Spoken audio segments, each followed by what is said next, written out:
ایک سوال جو ہمارے سامنے آتا ہے کہ پورنوگرافی ایڈکشن کو بیٹل کرنے کے لیے وہ یہ کہ کسی بھی ہیبٹ کو یا کسی بھی بیہیویئرل پریکٹس کو چینج کرنے کے لیے اصل میتھڈ کیا ہے یا وہ تھیوری کیا ہے جس کو ہم فالو کر سکتے ہیں. تو دیکھیں، اگر آپ نے کسی بیہیویئر کو چینج کرنا ہے نا تو اس کے پیچھے ایک فارمولا ہے، 3 اسٹیپ فارمولا. سب سے پہلے آپ کو اس کے تھاٹس بدلنے پڑتے ہیں. تھاٹس کو چینج کرنے کے بعد آپ کی فیلنگز چینج ہوتی ہیں اس چیز کے بارے میں، اور جب فیلنگز چینج ہوتی ہیں تو پھر آپ کا بیہیویئر چینج ہوتا ہے.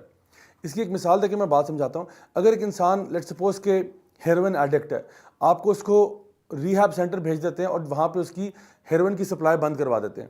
6 مہینے آپ نے اس کو وہاں پہ رکھا، اور جب وہ 6 مہینے کے بعد وہاں سے باہر آیا تو وہ دوبارہ ہیروئن کے اندر انوالو ہو گیا. وجہ کیا تھی؟ کیونکہ ابھی بھی اس کے دل میں ہیروئن کی محبت ہے. تو کرنا کیا چاہیے تھا؟ کرنا یہ چاہیے تھا کہ اس کو جب آپ نے ریہیب سینٹر بھیجا تو اس کی تھاٹس پہ کام کرنا تھا. بار بار اس کو یہ بتانا تھا کہ یہ تمہارے لیے بری چیز ہے، یہ تمہارے لیے بری چیز ہے، یہ تمہارے لیے بری چیز ہے.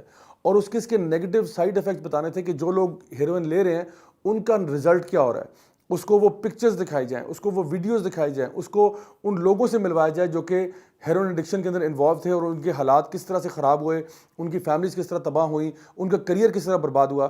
تو پھر اس کی تھاٹس چینج ہوتی ہیں اس مسئلے کے بارے میں، اور جب تھاٹس چینج ہوتی ہیں تو پھر اس کے بعد اس کی فیلنگز چینج ہوتی ہیں.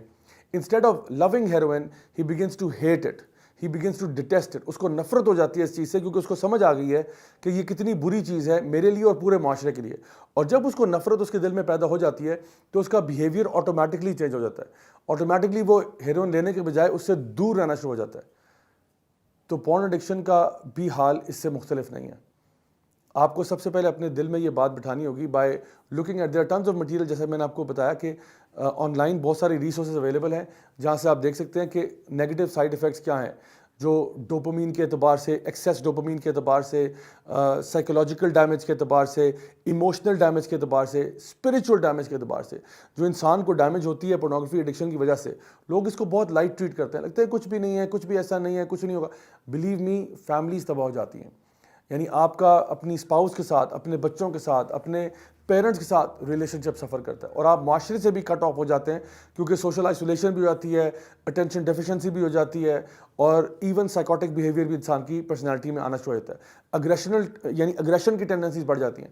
سو جب آپ ریئلائز کریں گے کہ پورنوگرافک ایڈکشن کے نیگیٹو ایفیکٹس کتنے زیادہ ہیں تو آپ کی تھاٹس چینج ہوں گی، اور ان تھاٹ سے انشاءاللہ آپ کی فیلنگس چینج ہوں گی اس چیز کے بارے میں کہ کوئی اچھی چیز نہیں ہے، یہ انتہائی بری چیز ہے. اسپیشلی اگر آپ اس کو اسلامک پرسپیکٹو سے دیکھیں تو کتنی ہی یہ ناپسند چیز ہے اللہ تعالیٰ کو. اور سوچیں کہ ہمارے پیارے نبی جس کی محبت کے دعوے ہم کرتے ہیں، اگر ان کو پتہ چل جائے کہ ہمارا مسئلہ یہ ہے تو سوچیں ہمارے لیے کتنے شرم کی بات ہوگی. انسان دوسروں سے حیا کرے نہ کرے، اللہ سے تو حیا کر لینی چاہیے. اور جب اس کی یہ فیلنگز چینج ہوں گی اس مرض کے بارے میں تو آٹومیٹکلی وہ پھر اپنا بیہیویئر خود چینج کرے گا. کسی کو اس کو فورس کرنے کی ضرورت نہیں پڑے گی، کسی کو اس کو ڈنڈا مار کے سکھانے کی ضرورت نہیں پڑے گی. وہ خود جان جائے گا کہ چونکہ یہ چیز میرے لیے بری ہے، میرے فیملی کے لیے بری ہے، معاشرے کے لیے بری ہے، مجھے اس چیز سے نفرت ہو چکی ہے، اللہ کو اس چیز سے نفرت ہے، اس لیے میں اس چیز کی طرف انگیج نہیں کروں گا، اور وہ آٹومیٹکلی اپنے آپ کو اس ایڈکشن سے باہر نکالے گا.